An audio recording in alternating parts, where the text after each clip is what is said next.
Brother Arnel. Tayo po ay nasa Matthew chapter 5 po.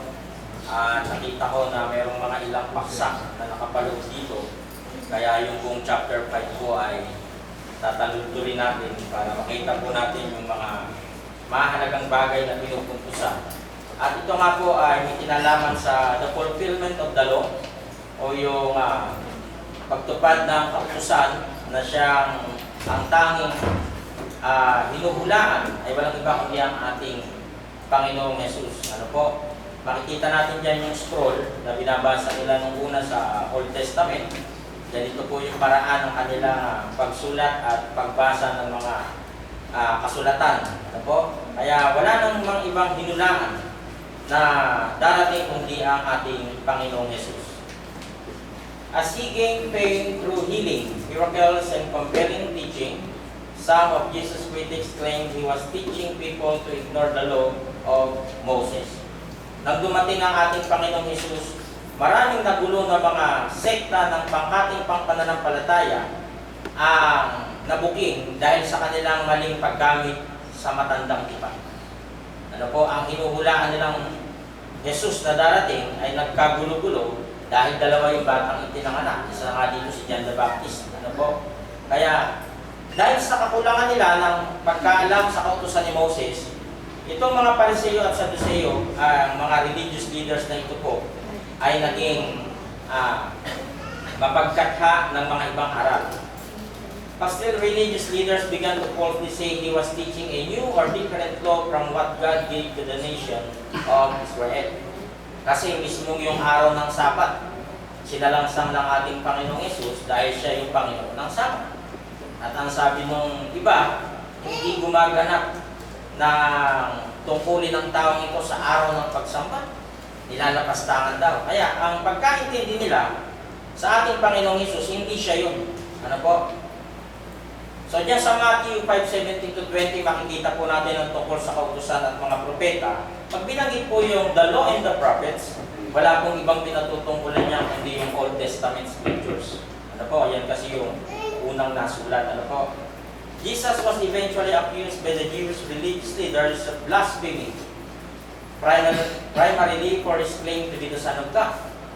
Kasi nung babatuhin siya, nagpapakilala siya anak ng Diyos. Bagaman ikaw ay tao, ay nagpapakunwari kang Diyos.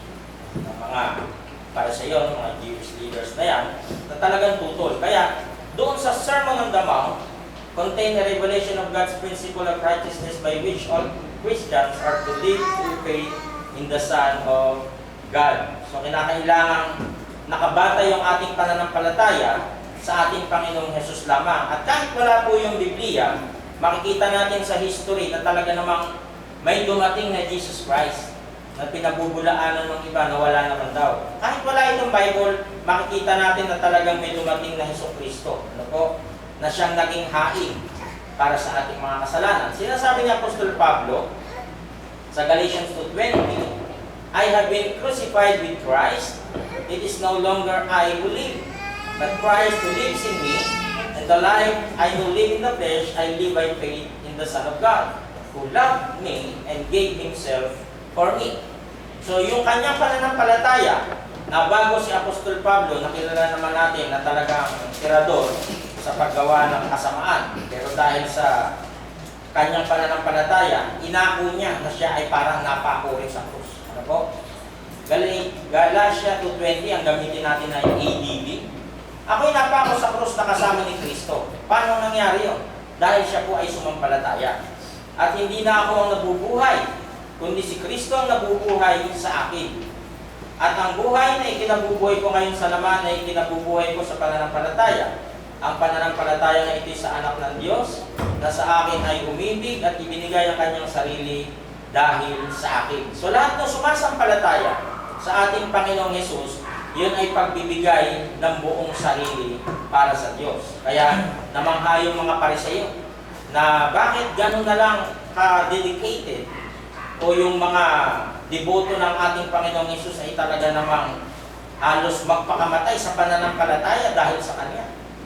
All who belong to the kingdom of God are to have an intense hunger and thirst Nandun ba lagi yung pananabik sa salita ng Diyos na mapakinggan mo, na uuhaw ka sa katotohanan, na sa bawat paksa, makikita po natin na ginagawa ng inyong mga preacher ay gamitan ito ng matinding kaisipan para ilatag tuwing unang araw ng sa linggo. Blessed are those who hunger and thirst for righteousness, for they shall be filled. Kasi yung mga nauuhaw sa katotohanan, sinatawag na mapapalad. Bakit? Dahil alam ng mga Kristiyano na hindi sa tinapay lamang nabubuhay ang tao. Alam nila may spiritual din na buhay na nasa loob natin na kailangan pakainin ng salita ng Diyos. Kaya paano natin ito magagawa sa panahon na napaka-busy natin? Halos pag nahawakan mo ang gadgets, talaga namang paputukan ng mata. Hindi bibitaw hanggat antok na nga, di ba? May sakit nga yung bata, nagkakagano'n. Dala ng gadget. So anong ibig po natin sabihin? Sa mga Kristiyano, dapat tayo ay maging uhaw sa salita ng Diyos. Kaya dito sa pinapaksa ng ating Panginoong Hesus, tinuro niya na hindi porket kayo ay mahihirap sa mundong ito, kayo ay wala na o kumbaga wala nang pakinabang. Mapapalad ang nangagugutom at nangauuhaw sa katwiran, ang salita ng Diyos, sapagkat sila ay bubusugin. Sa pangangaral ng ating Panginoong Hesus, kung mapapansin po natin, nag-trending, nag-viral, sa mga words na ginagamit natin ngayon, nangaral at nagpagaling ng mga sakit si Jesus. Nilikot ni Jesus ang buong Galilea, nangaral siya sa mga sambahan ng mga Hudyo at pinangaral niya ang magandang balita tungkol sa pag-aari ng Diyos. Pinagaling din niya ang iba't ibang uri ng sakit at karamdaman ng mga tao. So nasa chapter 5 po tayo. Pag inatras mo ng konti, babatay ka dun sa konteksto, Matthew chapter 4 verse 23, dinadagsa na siya rito ng mga tao. Dahil sa kanyang magandang pananalita.